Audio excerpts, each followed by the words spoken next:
Praise the lord, హల్లెలూయా. దేవుని పరిశుద్ధమైన నామానికి స్తుతి కలుగునుగాక. ఆమెన్.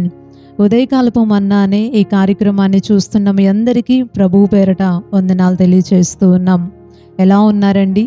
దేవుని మహా గొప్ప కృపలో మనందరం కూడా తిరిగి ఈ రీతిగా కలుసుకోవడానికి దేవుడు మనకెంతో సహాయం చేశాడు. అందును బట్టి యేసయ్యకే సమస్త మహిమ కలుగునుగాక. ఆమెన్. హల్లెలూయా. పరిశుద్ధ గ్రంథంలో నుంచి ఒక వాక్య భాగాన్ని మనం ధ్యానం చేసుకుందాం. 109వ కీర్తన 4వ వచనాన్ని మనం చదువుకుందాం. నేను చూపిన ప్రేమకు ప్రతిగా వారు నా మీద పగపట్టి ఉన్నారు, అయితే నేను మానక ప్రార్థన చేయుచున్నాను. దేవునికి స్తోత్రం. హల్లెలూయా. మనం చదువుకున్నటువంటి యొక్క వాక్య భాగంలో కీర్తనకారుడైనటువంటి దావీదు అంటున్నటువంటి ఒక విలువైన మాట మనకి ఇలా కనిపిస్తూ ఉంది. ఏమని అంటున్నాడు అంటే, నేను చూపిన ప్రేమకు ప్రతిగా నా మీద పగపట్టారు, అయితే నేను మానక ప్రార్థన చేస్తున్నాను. హల్లెలూయా. సహజంగా మనం కూడా మన జీవితంలో ప్రార్థనలో కొంతమంది మనుషుల్ని జ్ఞాపకం చేసుకుంటూ ఉంటాం. ఎవరి కోసం బాగా ప్రార్థన చేస్తాము అంటే, మోకరించి ప్రార్థన ప్రారంభించగానే మనకి జ్ఞాపకంలోకి వచ్చేది మన కుటుంబం. మన కుటుంబంలో ఉన్న వ్యక్తుల గురించి ప్రార్థన చేస్తాం. తర్వాత మనకి చాలా ఇష్టమైనటువంటి వ్యక్తులు కొంతమంది ఉంటారు, బయట మన స్నేహితులని, బంధువులని, వాళ్ళందరి కోసం మనం ప్రార్థనలో గుర్తు చేసుకుంటూ ఉంటాం. ఇలాగా మనకి ఎవరైతే ఇష్టంగా ఉంటారో, మనకి ఎవరైతే మేలు చేస్తారో, మనకి ఎవరైతే సహాయకరంగా ఉంటారో, మన అనుకున్నటువంటి అందరి కోసం ప్రార్థన చేస్తాం. అయితే ఈయన కూడా ప్రార్థన చేస్తున్నాడు, దావీదు కూడా ప్రార్థన చేస్తున్నాడు. ఎవరి కోసం ప్రార్థన చేస్తున్నాడు అంటే, మనమైనా కాస్త మన వాళ్ళ కోసం అప్పుడప్పుడు ప్రార్థన చేసేవాళ్ళం. ఎప్పుడైనా గుర్తొచ్చినప్పుడో, లేకపోతే అవసరాన్ని బట్టో, వాళ్ళకున్న పరిస్థితిని బట్టో, వాళ్ళకున్న శ్రమను బట్టో గుర్తు చేసుకొని ప్రార్థన చేసేవాళ్ళం. కానీ దావీదు ఎలా ప్రార్థన చేస్తున్నాడు అని అంటే, మానక ప్రార్థన చేస్తున్నాడంట. మానక ప్రార్థన చేస్తున్నాడంట. ఇంకా కంటిన్యూషన్గా వాళ్ళ కోసమే ప్రార్థన చేస్తున్నాడు. ఎవరు వీళ్ళు? మేలు చేసినోళ్ళ అంటే, వాళ్ళ ద్వారా ఆయనకి ఏమన్నా సహాయం కలుగుతుందా అంటే ఏం కాదండి. మనం చదువుకున్న వచనంలోనే ఆయన చాలా స్పష్టంగా చెప్పారు, దావీదు ప్రజలకి ప్రేమ చూపించాడంట. తర్వాత వచనాల్లో కూడా రాయబడి ఉంటుంది, మేలు చేశాడంట. అంటే ఈ వ్యక్తే ఎదుటి వారికి సహాయకరంగా ఉన్నాడట. మేలు చేసి, అలాగే ప్రేమ చూపించి, వాళ్ళందరూ బాగుండాలి అని, ఎదుటి వ్యక్తి మంచిగా ఉండాలి, వారికి సహాయం కావాలి, వాళ్ళు ఇబ్బందిలో ఉన్నారు అంటూ ఆయనకు తోచింది పరిస్థితిని బట్టి ఏదో మేలు చేసుకుంటా ముందుకెళ్ళిపోయాడు, ప్రేమ చూపించుకుంటా వెళ్ళిపోయాడు. కానీ ఆ వ్యక్తికి ఎదురైంది ఏంటి అంటే, ఆయన ప్రేమ చూపిస్తే దానికి ప్రతిగా ఆ ఎదుటి వ్యక్తి ఆయన మీద పగపట్టారంట, పగ పెట్టుకున్నారు. పైన కింద వచనాల్ని మనం ఇంకా చదువుకుంటా ముందుకు వెళ్తే ద్వేషం పెంచుకున్నారంట. ద్వేషంతో కూడిన మాటల్ని మాట్లాడుకుంటూ వచ్చారంట. ఈనాడు ఈ మాటను ఆధారంగా చేసుకొని మనం ఆలోచిస్తే చాలామంది ప్రజలు ఇలాగే ఉన్నారు. ఎదుటి వ్యక్తి దగ్గర నుంచి వచ్చే సహాయం అయితే కావాలి కానీ, వారి ద్వారా కలిగే మేలైతే కావాలి కానీ, వారి ద్వారా కలిగే మాట మంచి అయితే కావాలి కానీ, తిరిగి వాళ్ళకి ఇచ్చేది ఏంటి అంటే, ప్రతిఫలంగా వారికి ఇచ్చేది ఏంటి అని అంటే బాధ, ద్వేషంతో కూడిన మాటలు, పగలు, ప్రతీకారాలు, అవమానాలు, నిందలు, ఇవే తిరిగి ప్రజలకు ఇస్తూ ఉన్నారు. వాళ్ళు ఒకవేళ మేలు చేసిన వ్యక్తి అయితే వారికి అవసరత వచ్చినప్పుడు వీళ్ళు కీడి చేస్తారు, ఇబ్బంది కలిగిస్తారు, సహాయం చేయాల్సిన పరిస్థితుల్లో కూడా లేవు అని చెప్పి తప్పించుకోవడానికి చాలా ప్రయత్నిస్తూ ఉంటారు. ఈ మాటలు వింటూ ఉన్నప్పుడు మీకు ఎవరో జ్ఞాపకంలోకి వస్తున్నారు కదా, చాలా మందికి మేలు చేసి ఉంటారు కదా, సహాయపడి ఉంటారు కదా.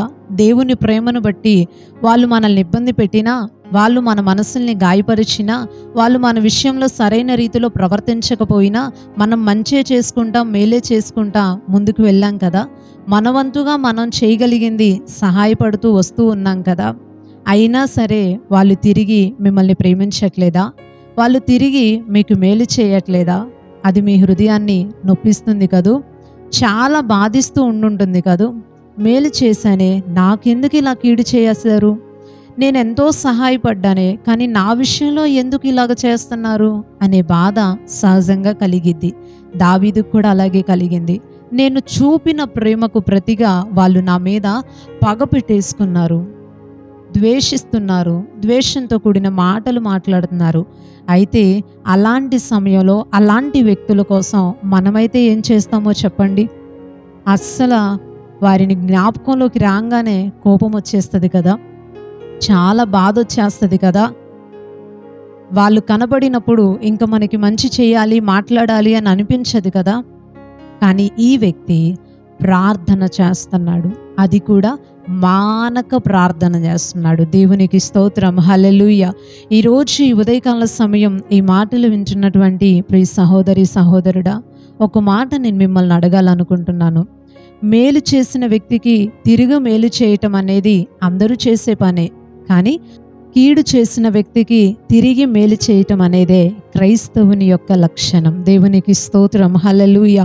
వారి కోసం ప్రార్థన చేయటమే మన పని. ప్రార్థన చేద్దాం. ఈ రోజుల్లో పరిశుద్ధ గ్రంథంలో చాలా స్పష్టంగా రాయబడి ఉంది, మనుషులందరి కోసం, రాజుల కోసం, అధికారుల కోసం ప్రార్థన, విజ్ఞాపనలు, యాచనలు, కృతజ్ఞతాస్తుతులు చేయాలి అని, ఇలాగా ఉండాలి అని మిమ్మల్ని హెచ్చరిస్తున్నాను అని పౌలు గారు తిమోతికి తన పత్రికలో రాసినట్టు మనకి కనిపిస్తుంది కదా. మొదటి తిమోతి పత్రిక 2వ అధ్యాయంలో 1-2 వచనాల్లో ఈ మాటలు ఉంటాయి. అవును కదండి. అప్పుడే నిజంగా మనం మంచి భక్తి చేసుకున్నట్టు. దావీదు తనకి ఎదురైనటువంటి ప్రతి విషయంలో ఎంత శ్రమ వచ్చినా, ఇబ్బంది వచ్చినా వారి కోసం ప్రార్థన చేశాడే తప్ప వారిని దూషించలేదు, వారికి ప్రతీకారం చేయాలనుకోలేదు, వారిపైన ఆయన దూషణ మాటలు పలకలేదు, పగలు పెట్టుకోలేదు, ప్రతీకారం చేయాలనుకోలేదు. చాలా విషయంలో ఆయన ప్రార్థన చేసుకుంటానే వచ్చాడు. ఉదాహరణకు ఓ మాట గుర్తు చేయాలి అంటే, సౌలు అనబడిన తన మామ మనందరికీ తెలుసు కదా. ఎంతో మేలు చేశాడు సౌలుకి దావీదు వల్ల సౌలుకి ఎంతో లాభం కలిగింది. ఎన్నో విషయాల్లో, ఎన్నో యుద్ధాల్లో జయం అనేది ఇశ్రాయేలీలకి రావటానికి దావీదే కారణం. కానీ చివరికి సౌలు దావీదు మీద విషపు చూపు నిలిపి చంపేయాలి అని చెప్పి ఎన్నో ప్రయత్నాలు చేశాడు. దావీదైతే ప్రేమే చూపించాడు, సహాయపడుతూనే వచ్చాడు. కానీ సౌలు మాత్రం తిరిగి కీడు చేయాలని అనుకున్నారు. మన జీవితంలో కూడా ఇలాంటి వ్యక్తులు తగిలినప్పుడు మనం మాత్రం వారి కోసం ప్రార్థనే చేయాలి తప్ప వారిలాగా తొందరపడి మనం ప్రవర్తించి దేవుని దృష్టిలో మనము దోషులుగా మిగిలిపోకూడదు. వాక్యాన్ని క్రమం తప్పించి పాటించి క్రమమైన రీతిలో ముందుకు వెళ్ళి మనం ఎప్పుడూ కూడా దేవుణ్ణి బాధ పెట్టేవారిగా, దేవుని నామానికి అవమానం తెచ్చేవారిగా మనం ఉండటానికి వీల్లేదు. ఈ ఉదయకాల సమయం ప్రియ స్నేహితుడా, ఒక మంచి మాట చెప్తున్నాను. మీకు బాధ కలిగించే వ్యక్తుల కోసం ప్రార్థన చేయండి. దేవుడు సువార్తల్లో స్పష్టంగా చెప్పాడు, మీ శత్రువుల్ని ప్రేమించండి, మిమ్మల్ని హింసించే వారి కోసం, మిమ్మల్ని బాధ పెట్టే వారి కోసం ప్రార్థన చేయండి అని. ప్రార్థన హెచ్చుగా చేద్దాం. ఆ వారి కోసం ప్రార్థించడం ద్వారా కలిగే ఆ ప్రతిఫలం కూడా మనకి మెండుగా కలిగిద్ది.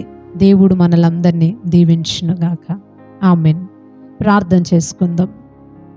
సకల ఆశీర్వాదాలకు కారణభూతుడు అయిన తండ్రి, నీ ఘనమైన నామానికి వందనాలయ్యా. ఈ ఉదయకాల సమయం నీ విలువైన మాట ద్వారా మా అందరితో మీరు మాట్లాడినందుకు నీకు స్తోత్రాలయ్యా. ఈ మంచి సమయంలో ఒక మంచి మాట ద్వారా మీరు మాతో మాట్లాడినందుకు నీకు స్తోత్రాలయ్యా. దావీదు ప్రజలకు ప్రేమను చూపించాడు, కానీ తిరిగి ప్రజలు తనని దూషించారు, బాధ పెట్టారు, పగలు ప్రతీకారాలు పెట్టుకున్నారు. కానీ దావీదైతే వారి కోసం మానక ప్రార్థించాడు. మేము కూడా మా జీవితంలో ప్రజల కొరకు, మమ్మల్ని హింసించే వారి కొరకు, బాధించే వారి కొరకు, మమ్మల్ని ఇబ్బందికరంగా మాట్లాడేటటువంటి వారి కోసం ప్రార్థన చేసేవారిగా, అట్టి మనస్సు కలిగి ఉండే వ్యక్తులుగా మమ్మల్ని అందరినీ దీవించమని కోరుతూ ఉన్నాం. నీ వాక్యానుసారంగా ఉంటూ నిన్ను సంతోషపెట్టేవారిగా ఉండే కృప మా అందరికీ మీరు దయచేయండి. ఈరోజు పనులకు వెళ్తున్న ప్రతి ఒక్కరికి మీరు తోడుగా ఉండండి, క్షేమం దయచేయండి, ఆరోగ్యాలు దయచేయండి. రాకపోకల్లో నీ సన్నిధిని తోడుగా ఉంచి సహాయపడమని కోరుతున్నాం ప్రభువా. పనుల దగ్గర ఎలాంటి ప్రమాదాలు జరగకూడదు, ఎవరికి ఎలాంటి కీడు సంభవించకూడదు. ప్రతి విషయంలో నీ హస్తాన్ని చాపి సహాయం చేయమని కోరుతూ ఉన్నాం. స్కూల్కి, కాలేజెస్కి వెళ్తున్న వారందరికీ మీరు తోడుగా ఉండండి. ఈ యొక్క అననుకూలమైనటువంటి వాతావరణాల్లో ఎవరికి ఎలాంటి ఇబ్బందులు జరగకుండా అందరికీ అన్ని రీతులుగా మీ యొక్క కాపుదల అనుగ్రహించమని వేడుకుంటూ, నీ ద్వారా కలిగే శాంతి, సమాధానాల, ఐక్యత, ప్రేమలు ప్రతి కుటుంబంలో వారి జీవితాలలో ఏలుబడి చేయును గాక అని ప్రార్థిస్తూ, నజరేయుడును శక్తి కలిగిన యేసుక్రీస్తు వారి శ్రేష్టమైన నామంలో ఈ ప్రార్థన అడిగి వేడుకుంటున్నాం పరమ తండ్రి. Amen, amen. అందరికీ ప్రైజ్ ది లార్డ్ అండి. మరలా తిరిగి రేపు ఉదయకాల సమయం, ఉదయకాలపు మన్నా అనే ఇదే కార్యక్రమంలో మనందరం కూడా కలుసుకొని దేవుని మాటలు విని దీవించబడదాం. అప్పుడు వరకు దేవుని మహాగొప్ప కృప మనందరికీ తోడైండి నడిపించునుగాక. ఆమెన్. Praise the lord.